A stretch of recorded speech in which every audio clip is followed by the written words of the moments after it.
요한복음 3장 14절로 15절에 있는 말씀.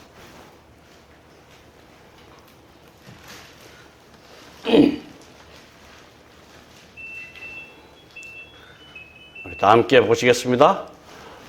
모세가 광야에서 뱀을 든 것 같이 인자도 들려야 하리니 이는 저를 믿는 자마다 영생을 얻게 하려 하심이니라.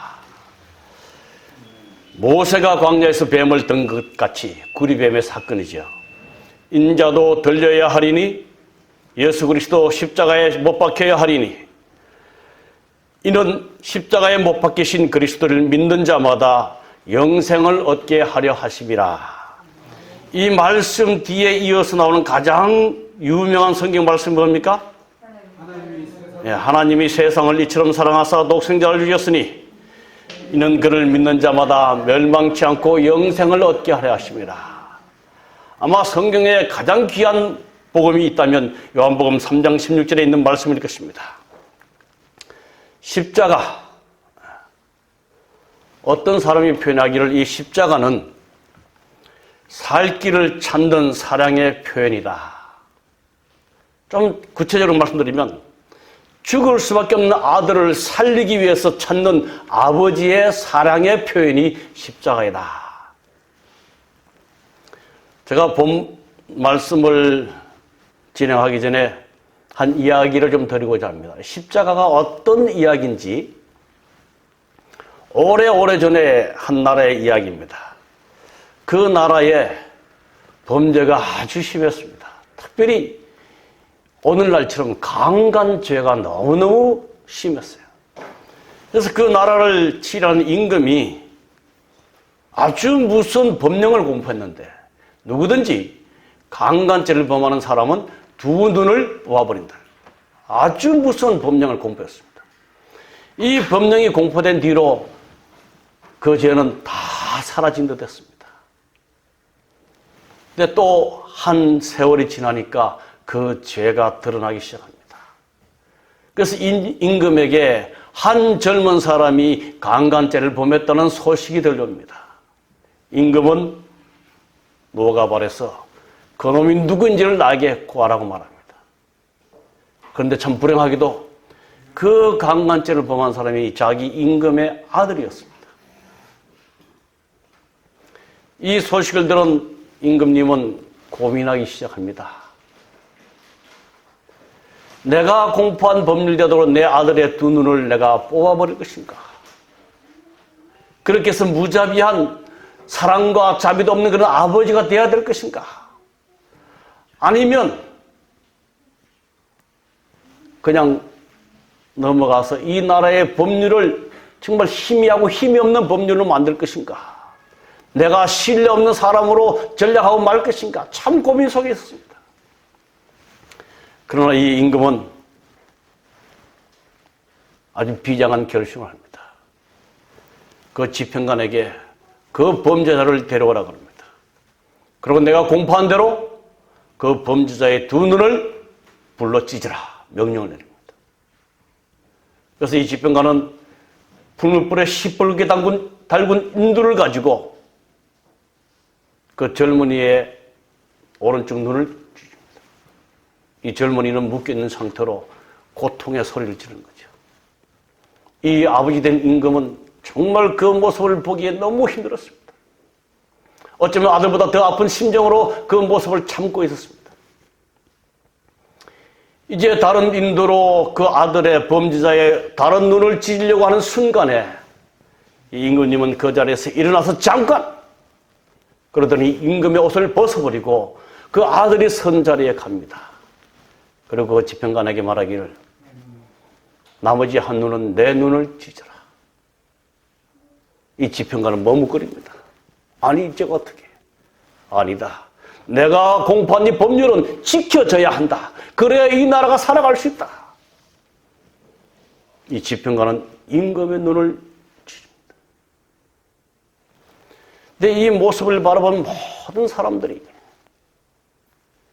이 임금의 모습을 보면서 아들을 사랑하는 아버지의 사랑의 모습과 이 나라를 지키고 법률을 굳게 만들고자 하는 이 임금으로서의 모습을 다 보게 되었습니다. 그 이후로 그 나라의 강간제는 결코 일어나지 않았다는 정말 가슴 아프면서도 아버지의 사랑을 보여주는 아름다운 이야기가 있었습니다. 어쩌면 이 이야기가 예수 그리스도께서 십자가에 달렸어야만 하는 그 이유를 우리에게 분명히 가르쳐주고 있습니다. 범죄하는 그 영혼은 죽으리라고 계명은 말씀하고 있습니다.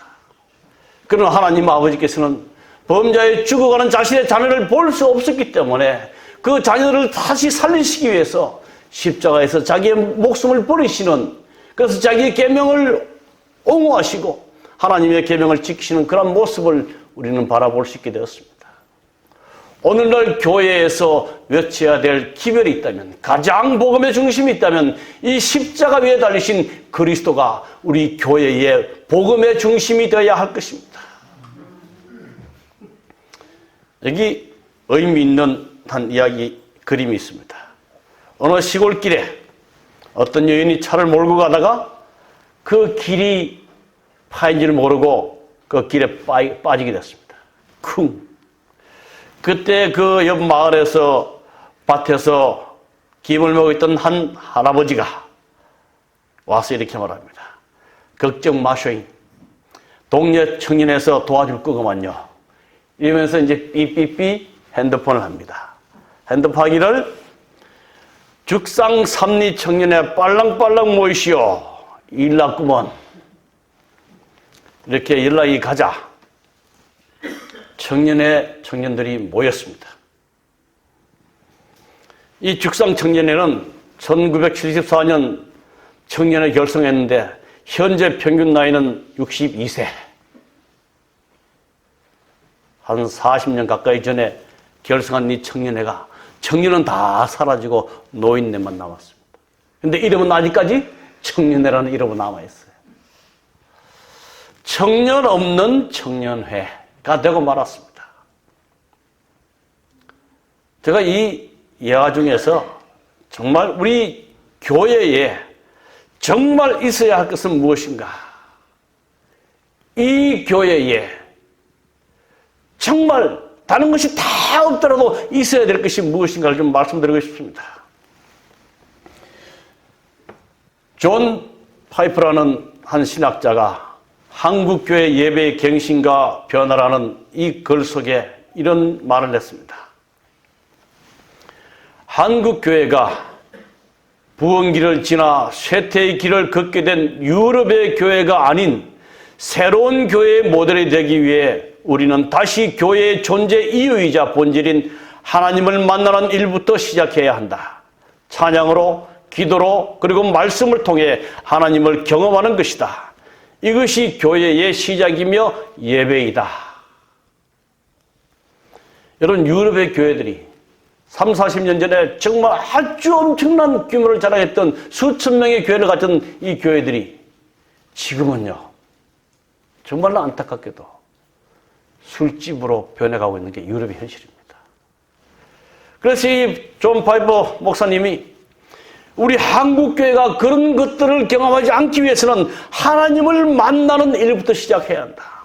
예배의 중심에는 그리스도가 계시며 십자가가 있어야 한다고 말하고 있습니다.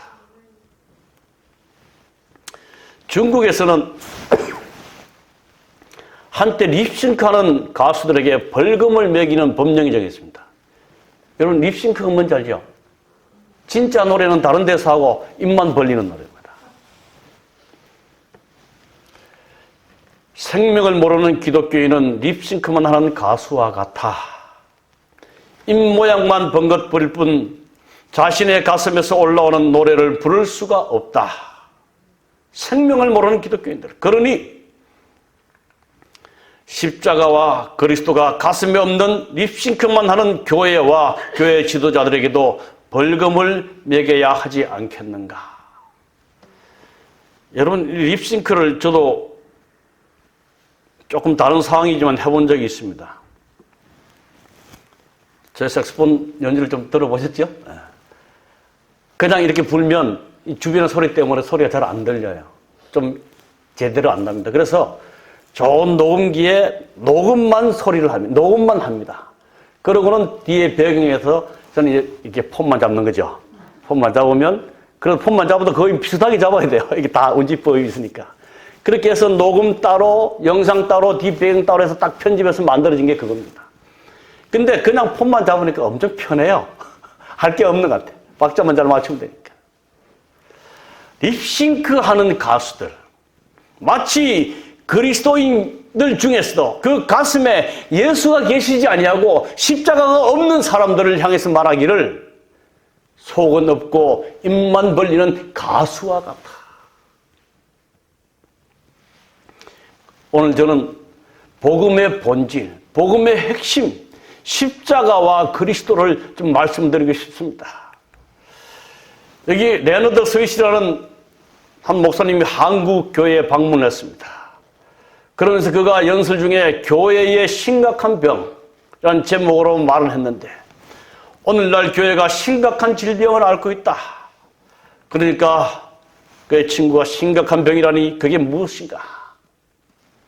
그때 이 레너드 스윗 목사님이 예수 결핍 장애, 즉 예수 교회에 예수가 없다는 것에, 청년 없는 청년회, 대한기독교 예수 장로회, 대한기독교 제칠안식인 예수여린 교회, 예수는 있는데 예수가 없는, 이름은 있는데 예수가 없는 예수 결핍 장애가 오늘날 기독교의 심각한 질병이다.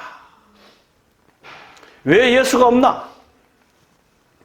교회가 그리스도의 이해의 것으로 너무 변질되어 있다. 미국 교회의 집회나 회의에 참석해도 성경이나 예수, 성령에 대한 이야기는 듣기가 어렵다. 그럼 무슨 얘기를 하는가? 주로 리더십 강좌나 새로운 전략 프로그램 이야기일 뿐일세, 세계적으로 유명한 비즈니스 전문가들이 교회에 와서 캠퍼스를 한다네. 제가 다른 교회에서 일어나고 있는 부흥의 어떤 집회를 보니까 세상 가수를 초대해서 노래를 부르고 흥을 돋구는 그런 모습들을 봅니다. 이게 교회, 최근에는 치유의 은사를 받았던 교회, 요즘 막 인터넷에 뜨더라고요. 보니까 교인들이 전부 단 앞에, 아예 교회 앞에 이만큼 빈 공간이 있어요. 단 앞에 나서 박수 치면서 이렇게 흔들어가면서 예수 은혜, 그의 은혜 막 계속 박수만 치면서 노래하는 모습을 보게 되는데, 제가 정말 저게 예수님이 바라는 예배일까? 저 속에 예수님이 계실까? 십자가가 있을까? 이제 멀리 가지 말고 우리 재림교회를 좀 생각해 봅시다. 제가 앞에 성서교회, 남들은 어떻게 생각할까 썼다가 재림교회를 좀 바꿔봤습니다. 안식일을 고집하는 율법주의자들이다. 남들이 어떻게 생각할까? 음식물에 아주 까다로운 사람들이다. 하지 말라는 게 너무 많은 교회다. 좋기는 한데 그 사람들이 진리대로 살기를 하는 것 같은데 참 힘든 신앙을 하는 것 같아. 또 여자 선지자를 가지고 있다고 하던데 이단이야. 이상한 사람들이야. 정말 재림교회 혹은 성서교회, 남들은 우리 교회를 바라보면서 이렇게 생각하지 않을까? 여러분들은 어떻게 생각하십니까? 조금 더 생각해 볼까요? 하늘에 들어가려면 선행을 많이 해야 한다는 인상을 주고 있지 않은가? 우리가 전하는 복음이 다른 사람들에게 구원의 확신을 주고 있는가? 야, 그 교회 가니까 안식일도 지켜야 되고, 건강기밀도 지켜야 되고, 구원의 확신을 정말 주고 있는가? 아니면 재림교회의 교리와 가르침과 삶은 십자가와 그리스도가 중심이 되고 있는가?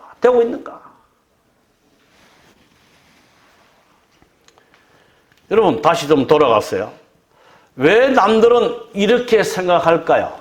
우리 교회에 대해서. 아마 이렇게 생각할 겁니다. 그죠? 이유가 뭘까요? 우리의 삶과 우리의 주장과 우리의 가르침에 십자가와 그리스도의 중심이 아니기 때문에 아마 남들은 이렇게 생각할 것입니다. 물론 제가 이 말씀을 준비하면서 물론 사람들은 우리에게 질문해 올 때 뭐 십자가를 믿습니까? 이렇게 질문하잖아요. 그 교회는 왜 토요일에 예배드립니까? 이 질문을 제일 많이 하기 때문에 저희들이 그런 답을 많이 합니다. 그러나 우리가 그런 답을 하는 순간에도 우리는 십자가와 그 위에 달린 그리스도를 늘 항상 같이 소개해야 될 교회입니다. 근데 우리는 너무 우리의 교리를 옹호하다 보니까 안식에 대해서, 음식에 대해서, 지성소에 대해서 이거는 너무 강조하다 보니까 세상 사람들은 우리 교회가 힘든 교회라고 생각할 수 있다는 사실입니다. 그러면 재림교회가 정말 우리 하나님의 뜻대로 높여야 할 한 가지가 무엇인가? 복음교역자 156쪽에 있는 말씀입니다. 그리스도인이라고 공언하는 모든 사람들 가운데서 제7일 안식일 예수재림 교인들은 세상 앞에 그리스도를 높이는 일에 어뜸이 되어야 한다. 아멘? 아멘. 새 천사의 기별의 선포는 안식일 진리를 제시할 것을 요구한다. 그러나 끌어당김의 위대한 중심이신 그리스도 예수가 제쳐 놓아져서는 안 된다. 여러분 요한계시록 14장에 나오는 새 천사의 기별 중요합니다. 이 시대의 마지막 시대에 살아가는 자들에게 반드시 창조주 하나님을 기억하고 바벨론에서 나오고 그의 포도주를 마시지 말아야 되는 기별들이 중요하지만 그 기별 속에 끌어당김의 위대한 중심이신 예수 그리스도가 제쳐 놓아져서는 안 된다. 이 끌어당김의 위대한 중심이신 이 말씀의 의미는 죄인의 마음을 녹여서 그로 하여금 예수를 믿게 하는 힘, 그것은 바로 십자가 그리스도라는 사실을 말해주고 있습니다. 그래서 재림교회에서는 참복음이 무엇인지를 성경 주석 6권 1113쪽에 이렇게 기록합니다. 우리는 보라 세상죄를 지고 가는 하나님의 어린 양을 보라는 기별을 가지고 있다. 우리의 교인들이 그들의 눈을 영생의 소망의 중심이 되신 십자가에 달리시고 부활하신 구주에게 계속 고정시킬 것이다. 이것이 우리의 기별이요, 이것이 우리의 논증이요, 이것이 우리의 교리요, 이것이 회개하지 않는 자들에 대한 우리의 경고요, 슬퍼하는 자들에 대한 우리의 격려요, 모든 신자들의 소망이다. 아멘. 오늘 저는 이 말씀을 준비하면서 정말 제가 목회자로서 성도들에게 얼만큼 이 십자가와 그 그리스도를 말씀했으며 우리 사랑하는 성도들은 얼마나 십자가와 그 위에 그리스도를 가슴에 품고 살아가는지, 또한 우리의 전도의 말 속에 그리스도와 십자가가 얼마나 많이 포함되어 있는지 많이 생각해 보았습니다. 참 복음은 영생의 소망의 중심이 되신 십자가에 달리시고 부활하신 그리스도에게 계속 고정시킬 것이다. 우리의 삶의 모든 것들이 어떤 계명과 물론 교리도 중요하지만 그 속에 포함된 예수 그리스도, 특별히 우리를 구원하시기 위해서 아들의 목숨을 버리게 하신 하나님과 그 아들이신 그리스도, 그분이 모든 우리의 복음 속에 어뜸이 되는 복음이 되어야 한다는 사실을 여러분 다시 한번 기억하시게 되기를 간절히 바랍니다. 성령의 중심 기별이 무엇인가? 성경을 탐구할 때 마음에 항상 염두에 두어야 할 한 가지 위대한 중추적인 진리가 있다. 그것은 바로 그리스도, 즉 십자가에 못 박히신 분이다. 그것은 사람들 앞에 끊임없이 높이 들려져야 할 위대한 진리이다. 여러분 정말 저희들이 하나님을 섬기면서 그리스도가 계시지 않으면 안식일도 무용지물입니다. 천국도 아무것도 아니고 우리가 하나님을 섬기면서 겪는 모든 고난이 그 속에 그리스도가 계시지 않는다면 아무런 소용이 없을 것입니다. 정말 청년 없는 청년회처럼 오늘날 많은 기독교, 이름을 예수 교회라고 말하지만 실제로 예수가 없는 교회가 얼마나 많은지, 더 나아가서 오늘 우리 교회는, 아니 내 자신은 내 삶 속에 정말 예수와 십자가가 내 마음에 늘 뜨겁게 자리 잡고 있는가? 우리는 다시 한번 살펴봐야 할 것입니다. 영혼 구원의 비밀이라는 글 중에 교회정원 6권 67쪽입니다. 같이 한번 읽어보실까요? 시작. 십자가에 못 박히신 그리스도, 그것에 대해 말하고 그것에 대해 기도하고 그것을 노래하라. 그러면 그것이 심령을 깨뜨리고 얻을 것이다. 이것은 그리스도를 위하여 영혼들을 모으는 하나님의 능력이요 지혜이다. 영혼 구원의 비밀이 안식일의 진리를 잘 설명하는 것도 좋고 조사 심판의 교리를 잘 설명하는 것도 좋지만 가장 중요한 것은 범죄한 우리를 위해서 십자가에 달려 돌아가신 그리스도, 그것을 말하고 그것에 대해서 노래하고 그것을 노래할 때 죄인들의 심령이 깨어짐을 우리에게 말씀해 주고 있습니다.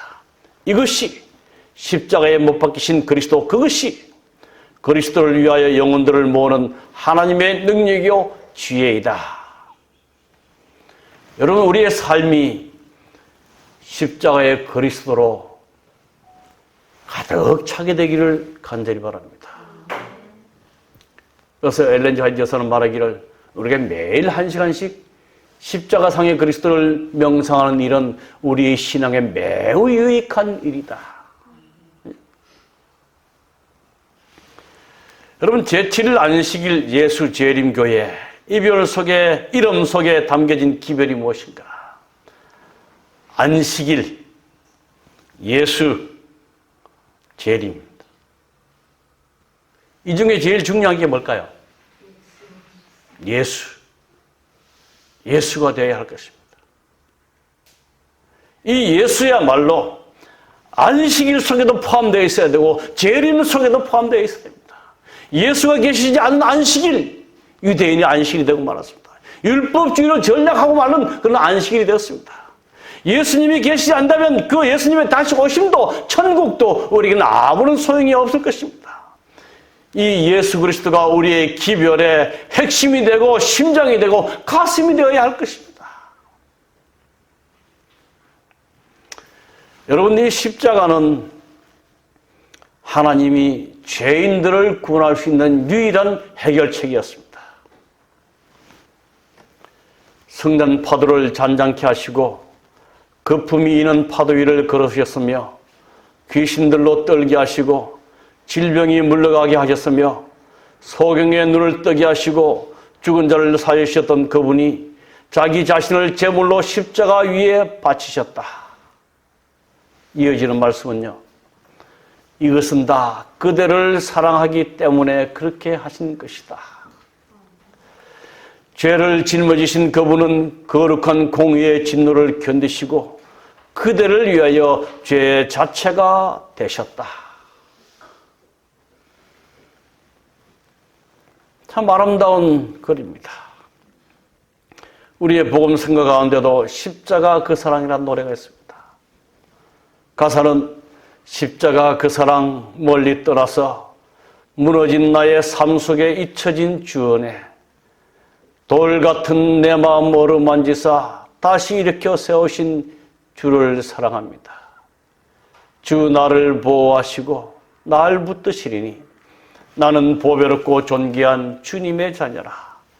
주 나를 보호하시고 날 붙드시리니 나는 보배롭고 존귀한 주님의 자녀라. 지나간 일들을 기억하지 않고 이전에 행한 모든 일 생각지 않으리. 사막의 강물과 길을 내시는 주, 내 안에서 새로 새 일 행하신 주를 사랑합니다. 주 너를 보호하시고 널 붙드시니 너는 보배롭고 존귀한 주님의 자녀라. 주 너를 보호하시고 널 붙드시리니 너는 보배롭고 존귀한 주님의 자녀라. 이 십자가의 사랑이 하나님을 떠나서 딱딱해지고 굳어진 우리의 마음들 다 부드럽게 만드시고 우리를 하나님의 자녀로 삼아주시는 그런 위대한 일을 했음을 우리는 기억해야 합니다. 제가 참 이 노래를 부르고 싶었어요. 우리 아시는 분 같이 한번 불러볼까요?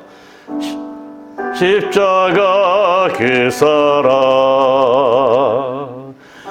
멀리 떠나서 많이 넣네요. 무너진 나의 삶 속에 잊혀진 주네 돌 같은 내 마음 어루만지사 다시 일으켜 세우신 주를 사랑합니다. 주 나를 보시고 날 붙드시네 나는 보배롭고 존귀한 주님의 자녀라. 주 너를 보시고 날 붙드시네 나는 보배롭고 존귀한 주의 자녀라. 이러한 사실이 우리의 가슴에 사무치게 맺히게 되기를 간절히 바랍니다. 지나간 일들을 기억하지 않고 이전에 행한 모든 일을 생각지 않으리. 사막의 강물과 길을 내시는 주, 내 안에 새 일 행하신 주만 바라보리라. 주 너를 보호하시고 널 붙드시리니 너는 보배롭고 존귀한 주님의 자녀라. 주 너를 보호하시고 널 붙드시리니 너는 보배롭고 존귀한 주의 자녀라. 사랑하는 성도 여러분, 십자가 그리스도 그분이 예수 믿고 하늘 가기를 원하는 모든 자들에게 가슴에 가장 깊은 사상이 되기를 간절히 바랍니다. 함께 그리고 대신 당하신 주님, 십자가는 하나님께서 인류의 고통에 무관하신 분이 아니라는 것을 드러낸다. 십자가는 우리의 고난 가운데 우리와 함께 하시는 하나님을 가리킨다. 십자가에서 하나님은 인간의 몸을 입으신 예수의 인격 안에서 고난, 고독, 그리고 죽음을 만나셨다. 이 십자가는, 저와 여러분을 위한 이 십자가는 우리 하나님의 고난과 고독 속에 예수님을 만나는 사건을 말해주고 있습니다. 이제 우리가 이러한 십자가와 그리스도의 사랑을 경험한 자로서 우리는 어떤 신앙을 해야 할 것인가? 신앙은 두 가지 신앙이 있습니다. 소극적인 신앙 대 적극적인 신앙이죠. 정로의 계단 45쪽에 있는 말씀입니다.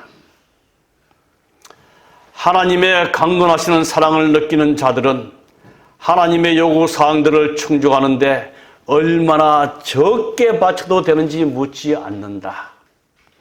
그들은 가장 낮은 표준을 원하지 않고 그들은 구속주의 뜻에 완전히 일치되는 것을 목표로 할 것이다.